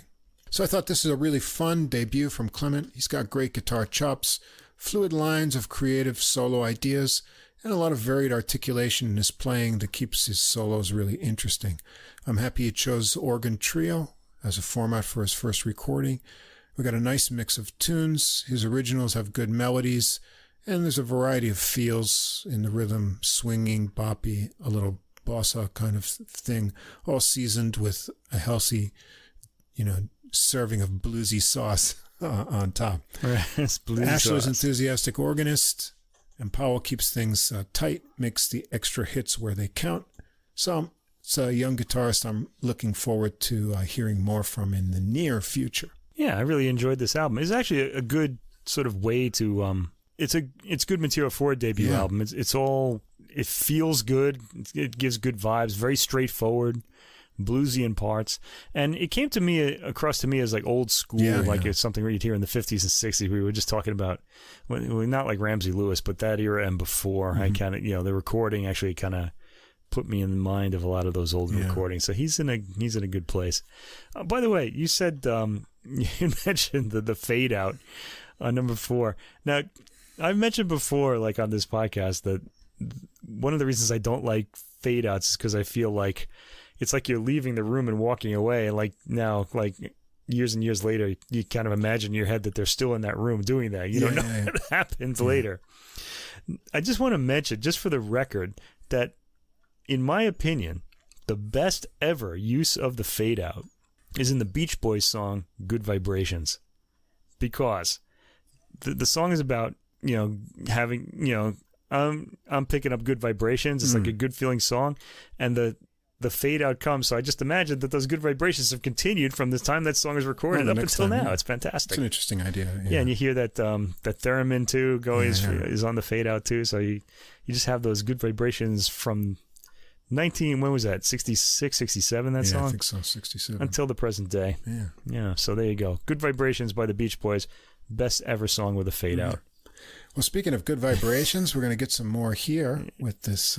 Yeah, this was personally my favorite. The one you're going to talk about now is my favorite jazz album of the week. We've got a new release from Calvin Keys, Blue Keys. This is on Wide Hive Records label. Came out August 19th.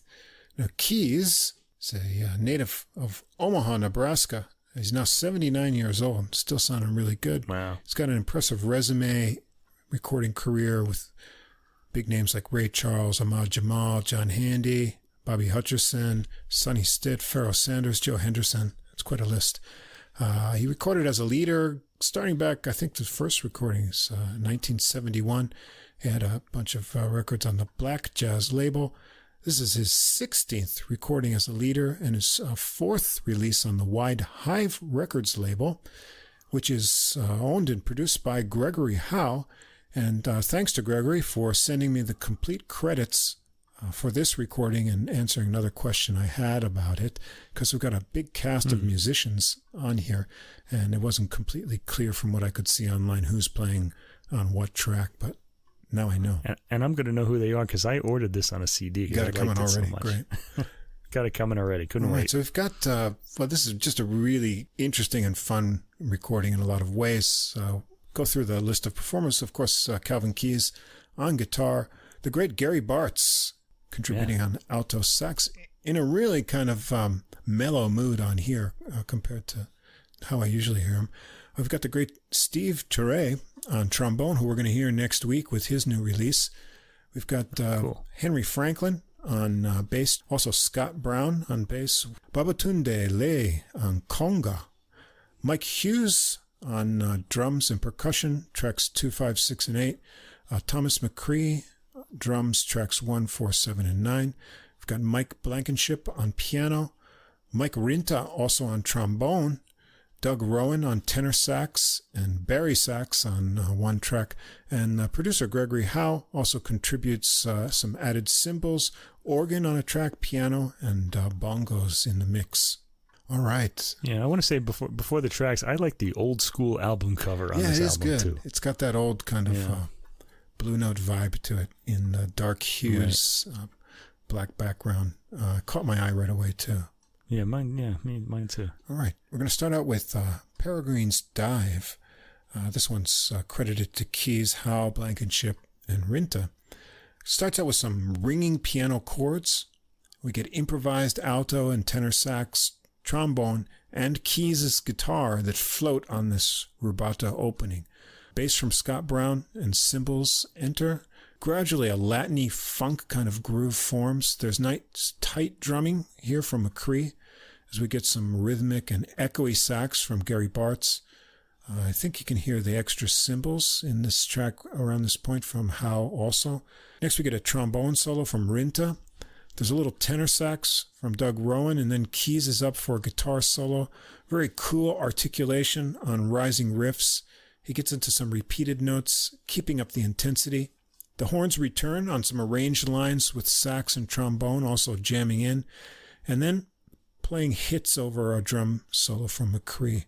There's some more smooth sax from Bartz and a few final licks from Keys as it slows down with a wash of cymbals. A cool start here. Track 2, a Keys original, CK22. Starts out with a funky drum groove from Mike Hughes with conga added from Babatunde Lay. Add a funky ostinato acoustic bass line from Franklin, with Keys soon doubling that line above on guitar. And then we get some wailing and bluesy trombone from Steve Turre. The trombone lines get more harmonically adventurous before they come back to the bluesy riff. Keys locks in with some dirty, dirty riffs and ringing chords as the trombone returns from a breather for some more soloing. There's some subtle sustained organ underneath from Howe. You hear it if you listen closely. Back to the bass and guitar groove for a strain, and then Steve Turre takes out his conch shells for some arranged, and I guess he's got them overdubbed here, parts. He continues on for a bluesy conch solo with some primal cries and cool pitch manipulations in there too. Always fun to hear him play these things. Keys rises up again with sharp biting licks into relaxed double stops. The conch shells play back up, and then Touré returns with a dirty trombone plunger solo. They return to the intro riff and a trombone line to take it out. Awesome track. Really good.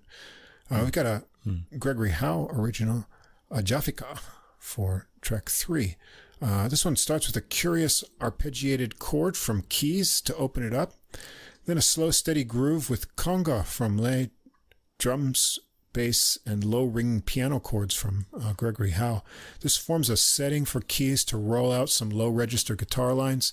There's some scratch percussion added and a big modulation into some kind of tension with metallic sounding tones. I'm not quite sure what's making all these other tones. Keys pushes on with funky rhythmic lines. The sound effects become part of the groove, scratching from ear to ear. Cymbals ring out as Keys pushes on with a slow burning fire, and then some rhythmic figures as the tune fades away. Track 4, At Arrival. This one's Howe Blankenship Rinta composition. A very subtle and funky bass from Scott Brown, and a piano chord riff from Blankenship starts and repeats with gaps for Bartz and Keys to fill in. The drums are tight and clicky, and a tenor sax and trombone line make a basis for some more alto from Bartz. Start and stop swells of uplifting horn chords from Rinta, Rowan, and Bartz that go a little bit major sounding and then back to minor come through. Gregory Howe adds extra cymbals in this mix here. The funky opening groove returns for Bartz to solo over. He's really chilled out with sweet-sounding phrases. There's another strain of the swelling horn part, and then Keys is up for some tight and tasty solo lines. He really catches you with his articulation again here. Bartz joins in for some exchanges with Keys until another horn strain comes out. Then Bartz continues on with sweet bluesy lines, some tasty little fills from Keys. The groove gradually lightens and fades, leaving Bartz with the final say. Track 5, Makin' Rain from Keys and Franklin. It's got an unhurried drum brushing from Mike Hughes and a little conga lead in to this slow 12-bar blues feature for Keys. Franklin lays down fat, unhurried bass lines. Keys mixes little pearly ringing notes, tension-building phrases, anticipation causing gaps with tight bluesy rhythmic licks, constantly coming up with new ideas. I like how he can go from low and fluid lines to sharp cutting little phrases and licks in an instant. Franklin gets a reticent and wonderfully lazy bass solo that Keys returns over with a sticky riff and continues on with some chord fun trills and final bluesy ideas as this track fades out. Track 6 is called 6 to 7, Keys and Howe composition, and as advertised, starts with a killer bluesy riff from Keys over drums and conga, one measure of 6 beats and then one of 7. Gregory Howe adds bongos in too. Trombone and sax lines from Touré and Rowan slide in over the top with a reggae-like feel. Trombone and tenor have exchanges around other horn riffs. Keys brings back the opening riff for a bit, and the horns have a little more fun. Then Keys gets some bluesy play on low rhythmic lines as the horns riff above, cheering him on. Oh, it ends all too soon. Such a cool and unique groove. 6 to 7. We're going to get the title track. Blue Keys, track 7, Keys and Howe composition. A slow blues with a deep drum backbeat from McCree. Keys doodles around the first chorus with nice piano backing chords and electric bass from Scott Brown. Backing horn lines come in for the next chorus from Rinta and Rowan. Keys get some great sliding licks and repeating riffs through into the next chorus, reaching a climax. Piano solo next from Blankenship with tasty ringing high register bluesy phrases, chiming chords, nice varied articulation into some hammering final chords as the horn lines push it from behind. Keys comes back for more with a sticky repeated note that he jumps around phrases from. Keeps it going as the horns blow it up to a climax, then take it down for an ending. Track 8, Whodunit. That's with an H, as in Houdini, Whodunit. Yeah. Howe and Franklin composition. It's a minor bluesy tune. It's got that kind of Kenny Burrell Midnight Blues album atmosphere, because it's got that broken up bass kind of groove. I got that strutting kind of drum and conga groove from Hughes and Lay. Dig in for Keys and Franklin's double bass to work together locking in on the melody. Keys comes up with a great lick that he repeats and stretches out. Then Franklin breaks into walking ideas for a while as Keys takes apart a similar lick idea again before they join back in on the melody for a last run through with some final bluesy tags. Then we're going to end it with BK18, Calvin Keys. Keys gets this one going with one of the coolest blues riffs you're ever going to hear. And it's all in his feel, because it's got this great relaxed hesitancy to the way he picks it out. He's joined by horns. Oh yeah, Rowan's got the bari sax part added in here with trombone, and they stack the arrangement higher. I think they probably got some overdubs on that. They keep the riff going. Keys expands on it with phrases of great ringing notes. The horn lines keep the riff going for another more legato sax and trombone line to get placed on top of that. Keys keeps the bluesy licks hammering and then breaks into some speedier picking. Some more interesting intervals come into the horn lines in the arrangement. Keys and the horns subdivided into choppy even 16th notes over the slow beat. Back to the riff with some clipped cymbal hits and another build-up of the horns. And now it's time for a trombone solo from Rinta. The horns jump in behind, keeping the 16th note push, and Rinta makes it bluesy and powerful.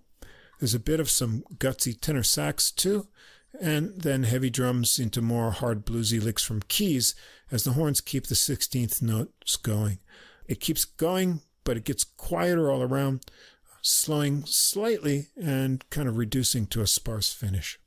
And that's it. I love the grooves and looseness in the tunes here. I get the feeling that they worked out just enough of the arrangements to leave, things open for what might happen when they get going on it. So it sounds overall fresh and spontaneous. Keys just comes up with endless great riffs, surprising ideas, varied tones and articulations. I like the relaxed looseness and kind of unpredictability of the phrasing that's part of his style. The rhythm section locks in on all the killer grooves on the tunes. The horns make things unique. You've got trombone, two trombone players, a tenor, bari sax on the last tune, Bartz's nice relaxed alto blowing here, and then even you get Ture's conch shells adding variety in here. I really recommend this one. Lights low, good glass of whiskey in the evening. This is funky, fun, and very well done. Yeah, that's pretty nice rhyme there, too. Yeah, I really dug the groove heaviness of this album. And it also has this really heavy drumming, too, which I just love, because I just come from, like, rock and roll and, like, this big drums and stuff, from when I was much younger. So I really dug that, too. It kind of gave me, like, kind of pumped me up a bit. I thought the guitar, I like the kind of sludginess of the guitar sound, and it's kind of, and the grooves were all really appealing. Yeah, it wasn't just the guitar, but the entire ensemble and how they interplayed with each other kept drawing me in too. There was a lot of variety of, well, there were a lot of musicians on this too, but there were a lot of variety of sort of combinations of sounds and lines and stuff. It was just really appealing. And I feel like this will repay a lot of listens too, that there's a lot more to discover on it. It was interesting for the ear, all kinds of changing patterns and rhythms. This reminded me a lot of old school blues and rhythm and blues grooves. There's a sense of familiarity to it, but also it sounds completely new, like something I haven't heard. So I was kind of really intrigued by this. And of course, as I said, I've already put the CD on order because I really wanted this one. I don't know if this will go on the top 10, but we'll see. It depends what else there is at the end of the year. But it's a good one. It's a candidate, let's say. It'll be near the top. And as I said, Keys has got, this is his fourth one on Wide Hive Records, and Gregory Howe has a nice little catalog. Check out their website and see the other releases, maybe some other good things to listen to on this label. And I did like the production on here. Makes for a unique experience. Right. All right, we're going to wind up with a recording. It's actually led by a bass player, but features guitarist in the trio. And that's latest release from Jeff Denson, Brian Blade, and Romain Pilon, called Finding Light. And this is on Ridgeway Records.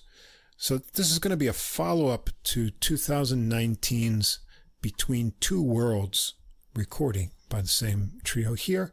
And that's including this pair, Denson and Pilon, who were Berkeley alumni and friends at the time, and then sort of recruited Brian Blade into the mix to get this kind of new, kind of special sound they're working on here. So we've got another heavy-hitting drummer, by the but way. not so heavy on this release. So we've got Jeff Denson on bass, Romain Pilon on guitar, who is from Grenoble, France. He first studied with local teachers there, and in 1998, he got a scholarship to study at Berklee College of Music in Boston, Massachusetts. And that's where I guess he met Denson. And then Brian Blade doesn't really need introduction to jazz fans. He's got his own group, the Brian Blade Fellowship, his quartet with Joshua Redman, Brad Meldau, Christian McBride, who just have their new release out last week. Right. I think I like this one a little better than the last one. And of course, he's played with Chick Corea, John Patitucci, and lots of other players. Now, there's 2 preview tracks out on streaming for this album. Now, there's a couple of videos of the studio recording on YouTube, but the full release is not available until September 23rd. Yeah, we got to hear this early. Thanks again to Anne Braithwaite for our advanced copy, so we could check it out. Anne. And one of the perks of podcasting, we get to hear a lot of things before everyone else does. So you can listen to us talk about it first and then check it out this coming week.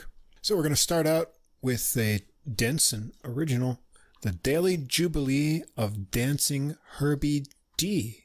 You might be wondering, who is Herbie D? Well, the album notes, or the recording release information we got gives us some background. Herbie D is his miniature schnauzer, a smart little dog with a big personality.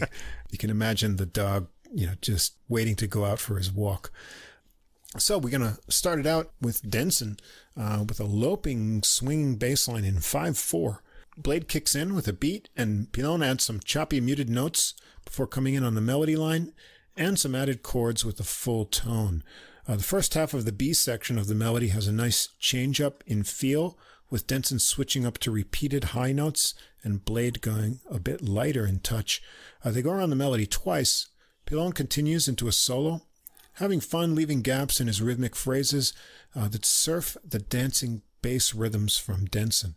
He gets nice, snarly, bluesy licks mixed in with his lines and some cool sliding riffs, too. Blade mixes up things and hits in all the right spots to drive him on.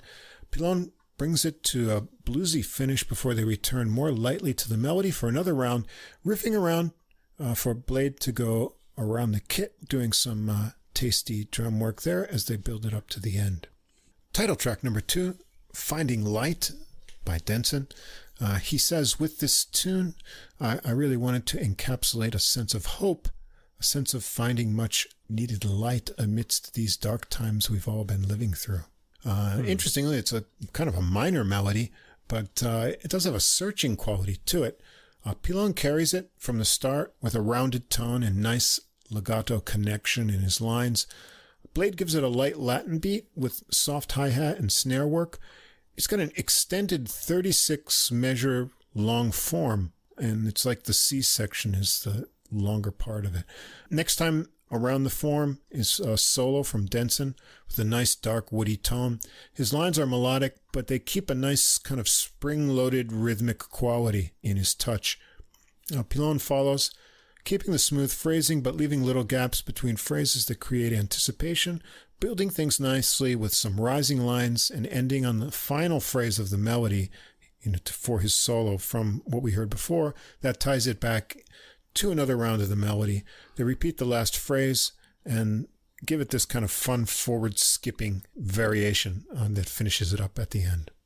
Now we're going to go to one of Pilon's tunes, This Way Cookie, C-O-O-K-Y. I think it could just be Cookie. No, but this is also inspired by his dog. So this whose name Pilon's is Cookie. dog, yeah, I guess, it says it's a slyly grooving number inspired by some of the funk music I rediscovered during the pandemic. This is Pilon saying, he said, thinking particularly of Blade's work with Joshua Redman, with its fierce determination and sinewy rhythmic feel. Cookie is clearly a handful. He says, on walks, I'm always trying to direct him this way, Cookie, and he never goes the way I want. So, doesn't say what kind of dog he is, but I'm wondering because it begins with these fat, I call them ploppy, like they really plop out bass notes from Denson, and tight hi-hat and rim clicks from Blade. It makes a cool groove right from the beginning. Pilon scratches some chords into tasty licks and muted tones for a melody on top of that groove. It goes into a more synchronized groove section, with Pilon doubling up with low register muted notes along with Denson's bass. There are tight funky chords behind on another track as well. So he's got 2 guitar tracks going here. How I found that out is I was wondering, and they have the studio version of this on YouTube, and you can hear 2 guitars, although you don't see them. And someone asked the same question I was thinking in the comments, and Pilon answered, yeah, it's another track. So Pilon solos over the groove there next, and there's a lot of space for him to float out lines with interesting harmonic ideas and then resolve them. So I like the way he's working this kind of compositional approach in his solos. He gets down low and dirty with some lines, answering himself with higher phrases that then turn bluesy, some hammered chords before working around a riff kind of harmonically. Then he adds some more funky affected guitar on that additional track as well later in the song. There's a big pause before returning to the original groove. Pilon continues on with some new ringing, higher register melodic ideas. Track 4, another Denson original, A Moment in Time. This was the first piece written for this album. It says in the notes, Denson paints a sonic surrealist landscape of the unknown, inspired by the novelty of the imposed silence and naivety that would only last a few weeks. I guess this is talking about the expected shelter-in-place time in pandemic. But then, of course, it lasted much longer. This one starts out with Blade mixing it up around the drums with a deep kick drum, but it's in kind of a free form. It's not a groove. Denson adds some rocking kind of whale crying, bowing sounds. When I say rocking, I don't mean, rock and roll. I mean sort of swaying back and forth. And Pilon, some descending guitar lines. It quiets kind of and almost disappears, but revives itself with some bass bowing textures, guitar chord strums, and delicate cymbals.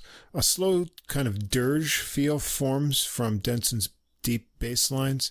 Then Pilon adds some cross-flowing guitar figures. They go across the rhythms, so they're not syncing yet, and Blade some more fills.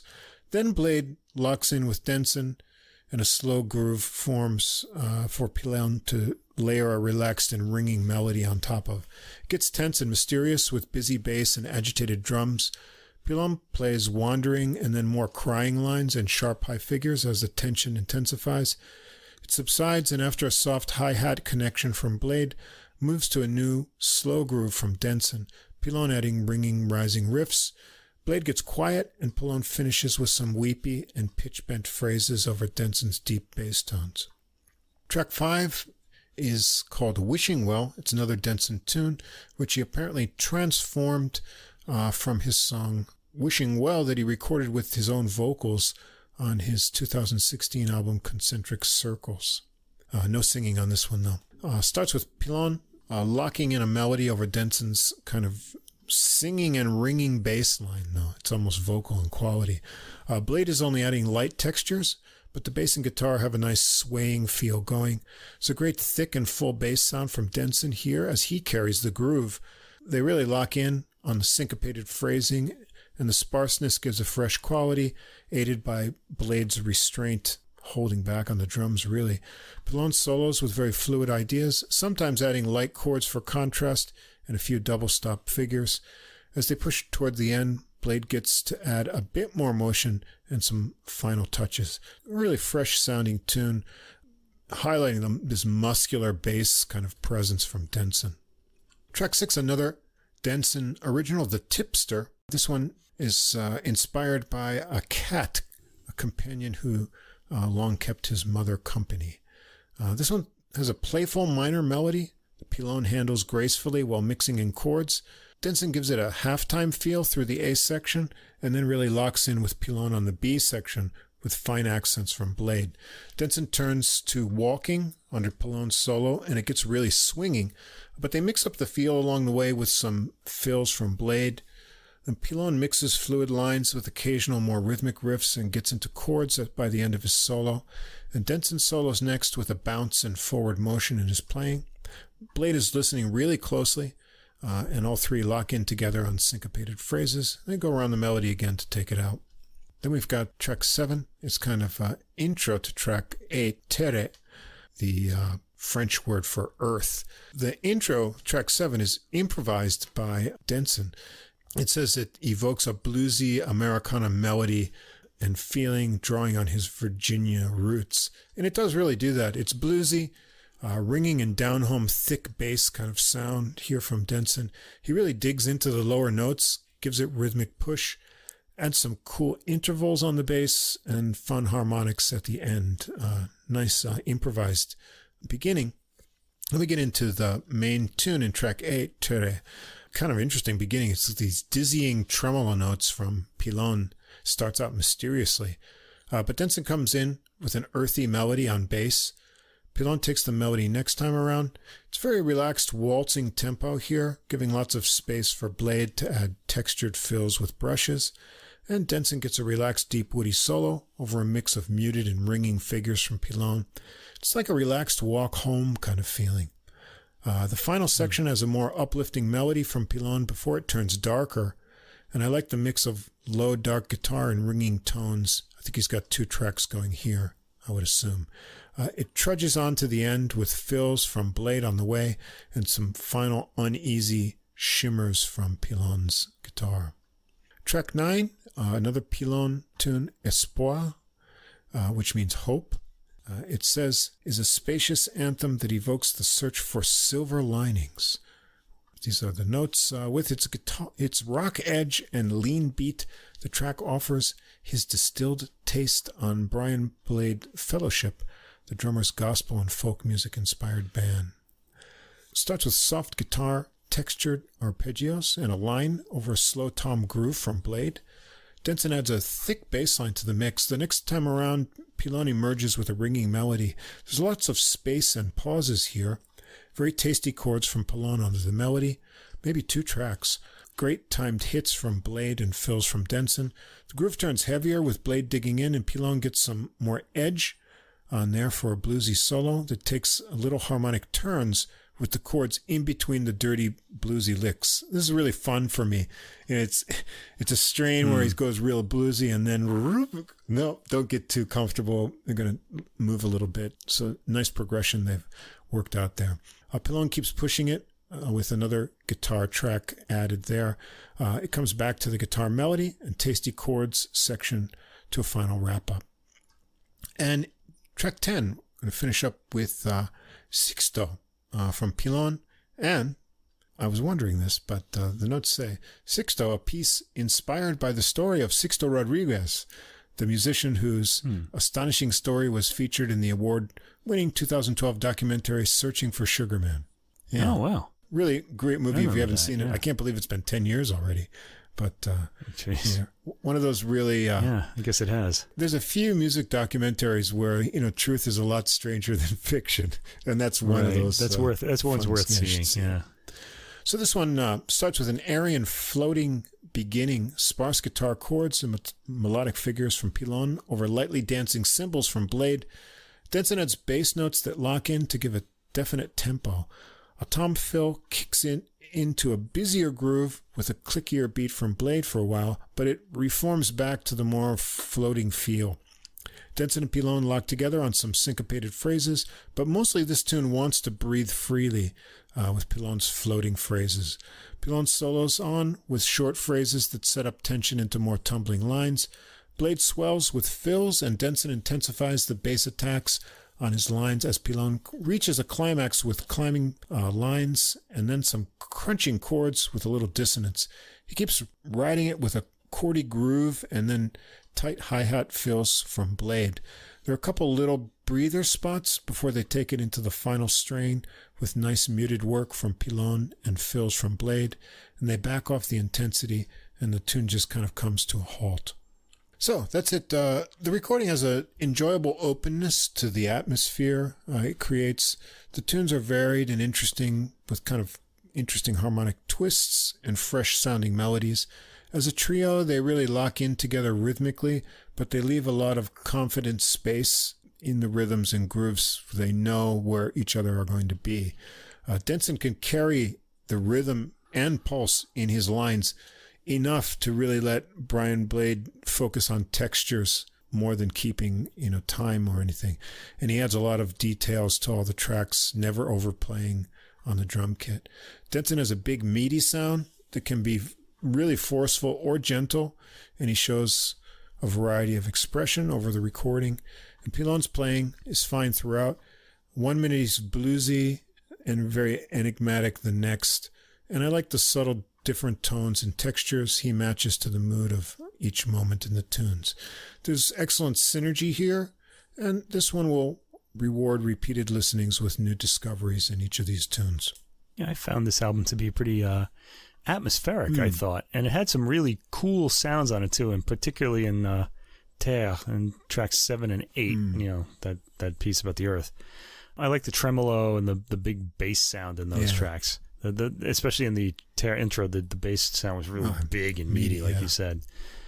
And that kind of ploppy bass sound in the 4th track was really cool too. There are a lot of great sounds on this album. It's kind of a chilled out and with attention-grabbing playing, which would seem to be oxymoronic, but no, it actually, I can't think of another way to explain it. It really is that. I heard it as a study in contrasts, big sounds and chill grooves. The works all have creative intros, and while A Moment in Time kind of stays the way it started and builds to something more chaotic, the other tracks all snap into something with a recognizable form to them. All the tracks are really interesting, and I liked the way the intro is led into the material, given a certain expectation that is realized in a surprising way. So I was always kind of surprised at the groove that would result from the introductions on this album, too. I like Denson's overall sound and style, and I like the emphatic heaviness of Brian Blade on the drums throughout. Pilon had the light touch, and I thought Denson on bass and Blade on drums had this kind of heavy sound that contrasted with his touch really well. I kind of thought this album was kind of slippery, and I couldn't quite square my head with it, and I kind of liked that about it, So, yeah, like you said, it would probably repay a lot of repeated listening. I think these guys, they're very comfortable with each other, and they've kind of made this unique sound that's a combination of their different styles. And that comfortableness gives them kind of I feel like a little extra leeway of space to leave the way things flow into. And so that kind of it makes you a little bit wondering what's going to happen next sometimes. And I got that. I like that kind of openness in every track, to it, really. Yeah, so pretty interesting. Kind of a little mind-expanding kind of album for me. Interesting, reaching, fresh-sounding music. So it'll be out on the 23rd. So remember, you heard about it here first. Yeah, and we'll put up all the tracks when I'll add it comes out, so you can check on that date. Listening, it'll be there. Playlist when everything is available. Yeah, so hopefully this is their second recording. Hopefully we'll get some more in the future, because seems to be a good combination of musical personalities here. All right, that's the summer strum. Guitar. Yeah. The last strum of summer. How sad. Because next week we'll be recording in autumn. Yeah, it'll be autumn for our next podcast. We're going to go big and brassy to start autumn out. We're going big and brassy? Yeah. Okay, I get. We're also going big and brassy and classical, too. Usually I can't match that. There aren't all that many brass classical albums out. I got to get a brass ensemble classical album, but there haven't been in many being released lately that I've noticed. But I've got all soloists for next week. I think it'll be interesting. Yeah, and I'm going all trombone next week. All trombone. I got 2 trumpets and a French horn. Got the whole brass ensemble out. As I mentioned, yeah, there we go. I have a whole ensemble. I've got to do the Steve Turre new release, Generations. I had to listen to that this week. I'm looking forward to hearing that. It was actually really good. So. And I've got. Yeah, you heard it already. I listened to it last night. Yeah. And that came out on the 16th. And I've got a I've got to make a decision. I've got, I think, 4 other trombone releases. You don't get a lot of trombone. They all came out. So I got to pick from my favorite of the other 2. And so we'll have all trombone. Always a tough call. Next week, yeah. Yeah, I had to, I was kind of late on 2 of there are 2 recent guitar releases I wanted to get on, but I haven't been able to on this episode. But, so I'm ready for another guitar episode soon, because I've got 2 more that we really have to talk about. Like Sean Shiba put out an electric guitar album. And I think it was yesterday, the Julian Lage new recording came out. And I listened to that too. And that's got a really chilled vibe to it that's cool. So we definitely want to talk about that. And there's always a lot of other guitar. I think Piano Trio is the most things that come out. And second in jazz, second to that is some sort of guitar. So I've always got a long list. It's just, picking something that's, most interesting. So we can do another guitar episode in autumn soon. Yeah. We'll have an autumn guitar. And probably another piano one too. Soon. I've got a lot of piano stuff to get to. Piano, I guess in classical music you can always do piano. I've got 2 ear-bending piano albums that I could do. I don't know if I want to do them both in the same episode, though. It might drive us both crazy, because both of them are double albums too. They're both like 2 hours long. We better split those up. Yeah, we should split those up. It's not going to be. I don't have all this time now, and especially with things like that, I'm going to wind up, because often I'll just kind of type out my comments, but if these are going to be difficult records, and I'm going to have to think about what to say about them. Go easy on ourselves. How do I explain this? So I'm going to have the pen in the air, waiting for the thought to come. Oh, man. So look forward to Brass Tones next week. We'll get that playlist up after we put this up tomorrow, if we make it through the typhoon coming through. But I think it will be should be fine. I hope my house is fine. That's all. That tree doesn't come through. My old house. Just so listeners know, I have this old Japanese house. It's 1 floor, and this guy, I have a gardener, because I have a little garden in front that I can't handle. It's old bamboo and stuff. I don't know how to garden this stuff. And there's this old tree, like right across the street from my door, and if it ever falls, it would fall right on my house, right on the door. The gardener pointed that out to me. Like it was like bad feng shui or something. I don't know. Hopefully that'll stand. It's a pretty big tree. I hope it's okay. It'll definitely kill me if it hits me. Well, hopefully we'll both be here next week for episode 82. We're planning to be here. Where we'll do some brass music. Until then, stay tuned. Otherwise, they'll be playing brass music at our funerals. Thanks again to Fast Signs of Staten Island for our glowing neon logo. Come check us out on Facebook. During the week, I'll get some more new releases up there. Also, the playlist for next week's episode that will be on Deezer. I always post that on Facebook too, so you can come check that out with new recordings on there. And until next week, episode 82, have a good week, keep listening, and we'll see you again next time.